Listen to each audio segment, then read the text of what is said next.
Very good. Dave West with LagSpike. Here we are. Let me put this down on the ground here. And I am broadcasting this live right now over the internet. So you can warn yourself. No, there's no 7-second delay. Anyways, this is Dave. I'm with Kevin Nash, the great Kevin Nash. Oh, thank you very much. Kind of like the Great Oz. Yeah, well, I don't know if you really want to talk about that. Same color hair now. I used to spray paint it. Now it's done by God. Yeah, exactly. So I want to bring up, I'm here primarily because of all of the fun that's been happening over on Twitter and on the internet currently. Wouldn't know about that, right? Please explain what you said about the entire thing, your entire philosophy about the wrestling dying or whatever it was said. The first thing is that the people are in arms over a statement that I made, 10 years ago. The Vanilla Midget thing was probably said in '99. So, I mean, it's nothing that I said. These things I've said were before both those guys were deceased. That's one thing. Is that how can you say this? It's because you don't know this backstory. You haven't been following wrestling long enough. You shouldn't be able to have a comment unless you know facts. And you can have an opinion. My opinion is, I'm a 6'10" guy.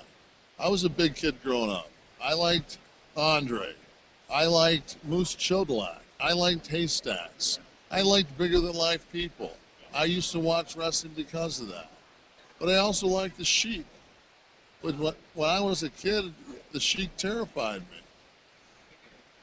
When I met him, later in my career, when I met him, I was just like, wow, he's such a little guy, and it really took a lot away from him, that he wasn't this 7-foot monster that I had envisioned in my mind.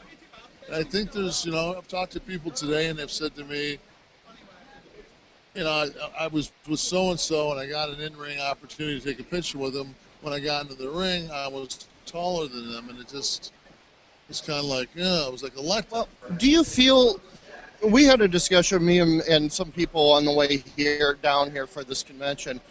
Do you feel that the emphasis is now on the lighter guys because it's just the athletics issue versus back when I grew up, which was the 70s, 80s, 90s eras, where the wrestlers were like superheroes and supervillains fighting one another. Yeah, and that's, and I'm sorry, but that's what I was brought up on, and that's what I enjoy. It's just like, I'm sure that the people that watch silent films for 20 years had a hard time watching talkies. I'm sorry if people say you're behind the times. I'm not behind the times. I just know what I like, and that's my opinion. But at the same time, we also have a nation that's now almost 30% obese.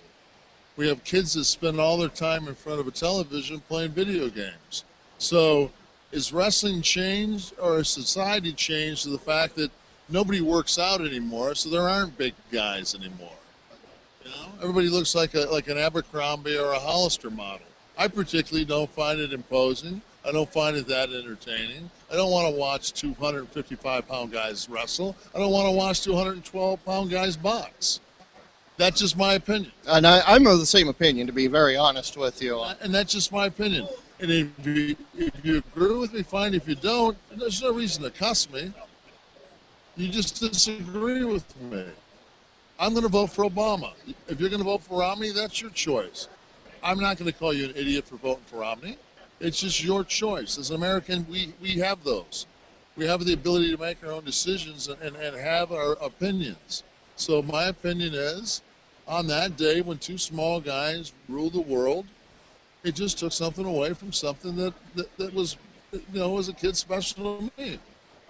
Like I said, I agree with you on that. Didn't realize I had cut funds off to like homeless children someplace. I'm talking about fake pro wrestling. Gee. All right, let's get off of that subject then.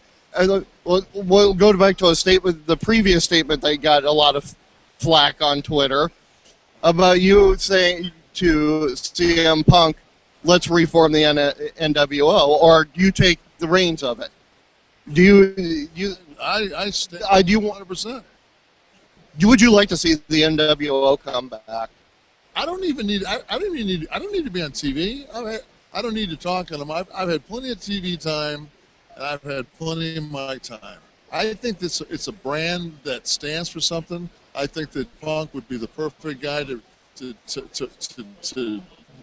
regenerate it and run with it and make it a faction. I just think it's a great brand. I think it's something that means a lot to a lot of people that aren't watching right now. Well, and I have seen people walking around this convention with the NWO shirts on, and I think that brand is still there. I know you've been answered this a number of times, but I'll ask it again. What do you think happened with the NWO? Why did it slide into, I know, so diluted of a brand at the end of WCW? Well, I mean, I think that the way to get somebody over was to put a black and white shirt on them. You know, it wasn't character development; it was just throw a shirt on them. So, of course, if that's all you're doing, then of course it's going to dilute the brand. It's like, you know, if you overproduce Camus wine, you're not going to get $60 a bottle for it. You know, so I mean, it's like supply and demand. You know, drives the cost down on anything, and if all of a sudden it's just kind of a watered down version of what was special, then of course it's going to dilute it, and it's not going to be as. But there was a Latino world order, there was a blue world order, there was. Well, I think the blue world order was kind of a spoof of that, but there was just a lot of world orders. So there was a black, there was a red. So, you know. Oh yeah, exactly. Okay. All right. So one last question: you are in Magic Mike, and what other acting roles are you looking to do? Anything anybody will put me in. I mean, I'm wide open. I mean, I love it. I think that any day you're on a movie set, you're the luckiest person on earth. And anybody out there that's seen my work and wants to put me in a film, please, Pantheon Agency, call Cole Harris. All right. Well, thank you very much, Mr. Nash, for the interview, and keep on going with those. Curse. If my wife saw this, she would think it was possible for me to go more than 5 minutes without dropping an F-bomb.